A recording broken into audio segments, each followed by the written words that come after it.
And that's my latest memory of Gothenburg for you. 3 professional truck drivers lost in Gothenburg just looking for booze.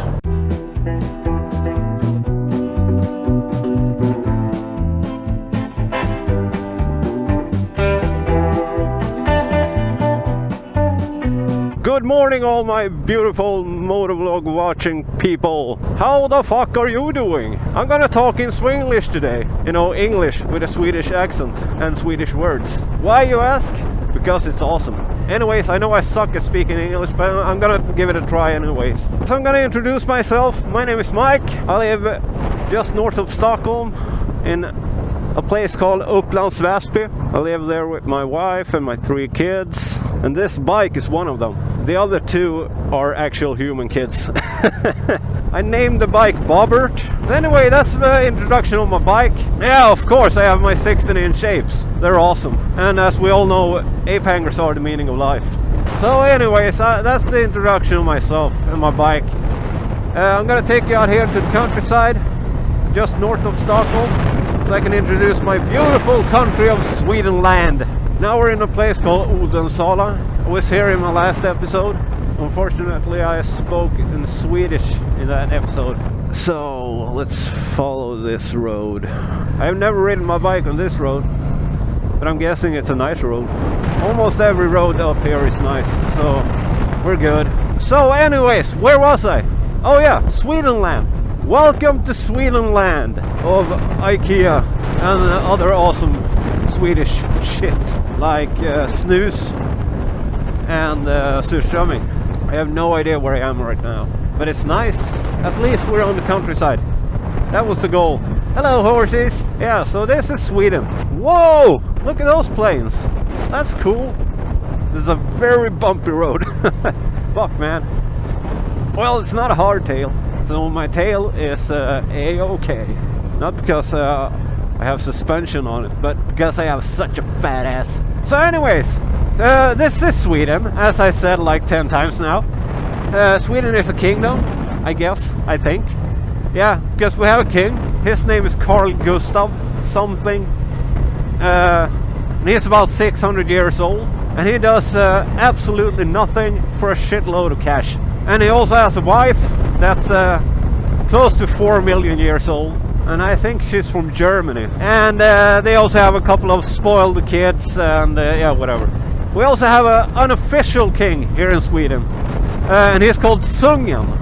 And he's the greatest beer drinker in all of the land. I have no idea where I'm going. Is this a good road? I guess I can take left here. I'm gonna do that. I don't have a goal. So yeah, anyway, Sungen. He is the greatest beer drinker in all of the land. He walks around deep in the Swedish forests and slays dragons with his giant sword while he's headbanging to some heavy metal. So now we're in a different county. We're not in Stockholm County anymore. Now we're in Uppsala, and it's the next town north of Stockholm. I think it's the 3rd largest city in Sweden. The largest is Stockholm, and on second place we have Gothenburg, which is a much nicer city than Stockholm. I actually really don't like Stockholm, so what happened here? So what do we have to offer here in Sweden? Well, we have high taxes, we have cows, beautiful oak trees. I don't know what kind of trees those are, but I know we have oak trees somewhere. We have IKEA, and we have more cows. And you know, this is pretty much what we have here in Sweden. As soon as you exit the town, this is all you see. This, or like jam-packed woods filled with bears and like mammoths. Where am I? I'm thinking we're just going straight. Let's go this way. Rosendal. That means like Rose Valley. I don't see any roses. Do you? Nope. Neither do I. This seems to be a pretty nice road. I like the view. Oh look, there's an old church. Let's check it out. No cars behind me. No, where do I park? Can I park here? somewhere. Is it possible to park here? Well, there's a road. The last episode I had my camera with me. I also have that now. Can I get a nice picture here somewhere? Maybe if I place the bike like this. That should be good. So this is my bike. It's my Kawasaki VN800. Here's his name. Bobbert. So I'm gonna try to take some pictures of him. This is really hard to do with a helmet on, but I'm gonna try anyways. I want to move the bike just a little bit, so I'm gonna turn off the camera now. Be right back. So I'm back, took a couple of photos. What the hell is this car doing? It's always a BMW. So anyways, I took a couple of pictures by that church. So I took a leg stretcher there and took some pictures of my bike with my trusty camera. Not this camera that you're looking through, but my trusty Canon camera. So I'll try to edit some photos and smack him in here. Alright? I'll take back what I said before. That's not Sweden. This is Sweden. And that's a cool car. We're right between Stockholm and Uppsala. Actually, we're closer to Uppsala than Stockholm. We're 11 kilometers from Uppsala right now. I'll put that in miles over here. So a couple of years ago I used to live in Uppsala. I'm actually from north of Sweden, called Norrland. Directly translated, it's Northland. Can I take a right here? Where does this road lead? I'm gonna take it. Looks like a nice road. I'm gonna stand up so you can see a little bit. Like an ocean of grass and flowers. Look at that yellow field over there. Well, this is a cozy place. Where the hell am I? Edeby. Alright. I'm gonna stand up for this one. There you go. That's nice. So I'm actually gonna stop here and look at the map. See you in a bit. 3 weeks later. So I've checked the map and we're just south of Uppsala here, in a place called Linnés Hammarby. Got a bumblebee on my visor. Hello! Cows! Watch out for tractors. So apparently this place is called Danmark. That actually just means Denmark. And I can assure you that this is not Denmark. I've been to Denmark a couple of times and this is not it. Well, that's a cool church. We'll turn right in here. Check that out. Danmarks kyrka. So translated it's just Denmark's church. Actually looks like a small cathedral. You know, they have a big ass church or cathedral in the center of Uppsala called Uppsala Domkyrka. The official English name I think is Uppsala Cathedral. So let's move on. That was Denmark Church, just southeast of Uppsala. And Uppsala is, in my opinion, the nicest city in Sweden. I used to live there, but I don't anymore. And I really don't know why.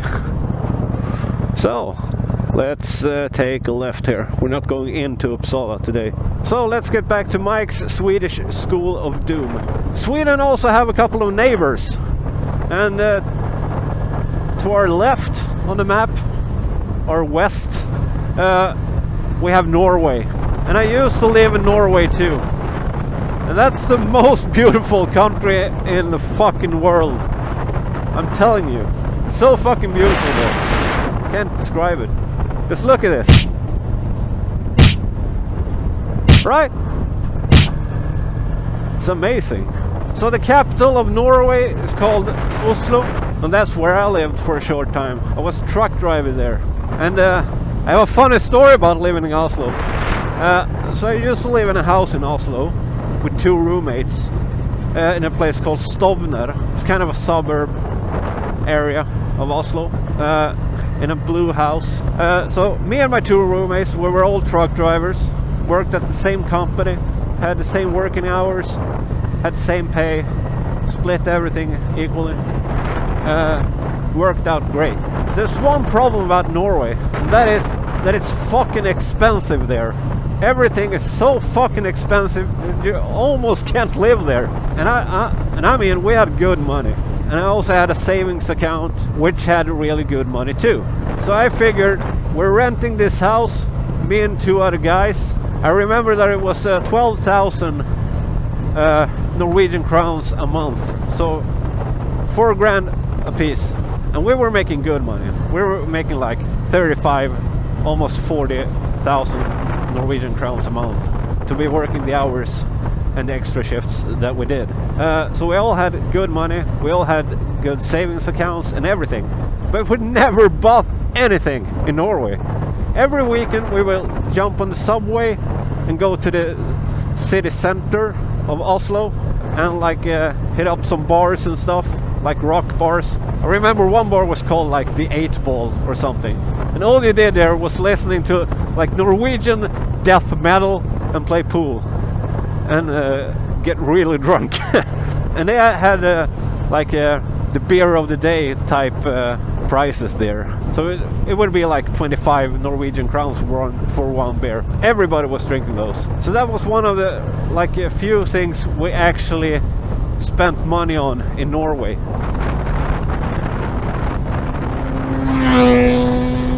Well, that's a speed freak for you. Anyways, and our job as truck drivers was to deliver dairy products to cafes, restaurants, grocery stores, and like schools and stuff. And this company we were working for also made like these coffee drinks, like iced coffee drinks. And we will always deliver those to like cafes and grocery stores and some restaurants, some lunch restaurants and stuff. And they were very picky about the packaging. So when the package was damaged, they didn't want it, and so we had to bring them back, and the company didn't want them either because they can't sell them. So we got to keep those too. And you know, we were overdosing caffeine. And, you know, we were sitting there in our house, just messed up, overdosing on caffeine, watching comedy specials and listening to heavy metal, day in and day out, and that was great. That's a good memory from living in Oslo. But the point being that it's so fucking expensive in Norway is that we all 3 like alcohol. I love beer and I love whiskey. I can drink just about anything that has alcohol in it, except for like dry ciders and shit like that. And I don't drink wine. So regarding alcohol prices, they have a monopoly in Norway for selling strong alcohol drinks. I think the limit is the same as here in Sweden, which is 3.5% alcohol. Anything stronger than that, there's a monopoly on it. There's only one place that sells it. And here in Sweden it's called Systembolaget, or Bolaget for short. But in Norway it's called Vinmonopolet. That translates to wine monopoly. That's the only place in Norway that sells like booze. And it costs a shit ton of money to even look at that place. So once a month, me and my 2 roommates would jump into my car and we would drive to Gothenburg. Like in the outskirts of Gothenburg, there was like this shopping center, and one of those stores was Systembolaget, you know, the Swedish place to buy booze. So we would go there, like fill up half the car with shit that would last a month of intense drinking between job hours. But one time we were going to Gothenburg and we got to the shopping center that we always go to, and the Systembolaget was closed. They had a fire in like the vents or something, so they had to shut the store down for like a renovation and stuff. And none of us had ever lived in Gothenburg. I had been to Gothenburg before, but I never driven a car in Gothenburg, you know. So we looked at the map on our shitty phones. The GPS was like it didn't really want it to understand that Gothenburg is a real place. But eventually we found Gothenburg on the GPS. We found a Bolaget and we started driving into Gothenburg. And as soon as I remember we went through a tunnel. I remember we went to a tunnel, and when we got to the other side of the tunnel, we were instantly lost. and the GPS lost like the reception in the tunnel, and it didn't want to reconnect. If you've never been there before, there's no way you can find a way around. So we just drove and we circulated a couple of blocks, and we ended up at the same place every time until the GPS reconnected. And then the GPS told us to go right. So we took the next right, and then the GPS told us to do a U-turn, which was impossible in that road. So we rounded that block, ended up in the same street again, and the GPS told us to take the same right turn again. So we actually took that right again, found a parking spot. We didn't find a parking meter. We tried to read the signs that you could park there, which it said, but you needed a ticket. But we couldn't find a parking meter. So we just said, fuck it, we're going to Bolaget. We're walking there. We're leaving the car for like 20 minutes. So we did that. Took about 10 minutes to walk to Bolaget. We were in there for like 10 minutes and 10 minutes back. So half an hour. And we got back to the car. And of course we had gotten a parking ticket for like 1,000 kronor. And that's like $100. But we figured, yeah, whatever, we can split that. But it took at least another hour to get out of there. And we're talking like 3 kilometers worth of traveling. It took 1 hour. But eventually, when we came out of Gothenburg, we passed the same shopping area where our regular Bolaget was closed. And when we passed that, we saw that they had just moved the entrance to the side of the building. So that bummed us out. And that's my latest memory of Gothenburg for you. 3 professional truck drivers lost in Gothenburg just looking for booze. So now I'm heading to my wife's workplace. She's working all day and all night, so I'm not gonna see her until tomorrow. So I'm just gonna swing by her work to say hi. I think that will do for this episode. My first episode in English, or Swinglish. So I'm gonna end the vlog here. So I'm gonna try to do some more episodes in English. If anyone likes this episode, catch you next time. Peace.